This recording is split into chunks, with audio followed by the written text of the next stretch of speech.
Ialah Hulu Selangor ni terkenal sebagai hub pelancongan dan hub pengangkutan je. Kita orang tak nak kenali sebagai hub babi. Beria Esko daripada amanah dan kucung-kucung amanahnya mempertahankan pembinaan ladang babi terbesar dekat Hulu Selangor. Kita orang ni, rakyat Hulu Selangor, bantah bukan sebab apa. Bantah kenapa korang buat dekat Hulu Selangor. Lepas tu pula, korang nak buat secara besar-besaran. 202 hektar tanah akan dibangunkan untuk pembinaan ladang babi ni.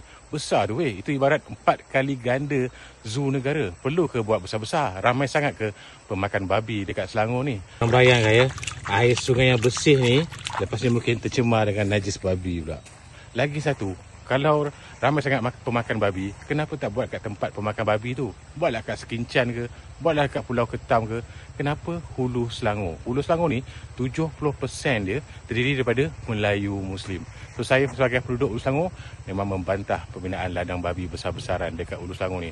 Korang macam mana? Kalau bantah, komen bantah kat bawah. Kita ramai-ramai bantah.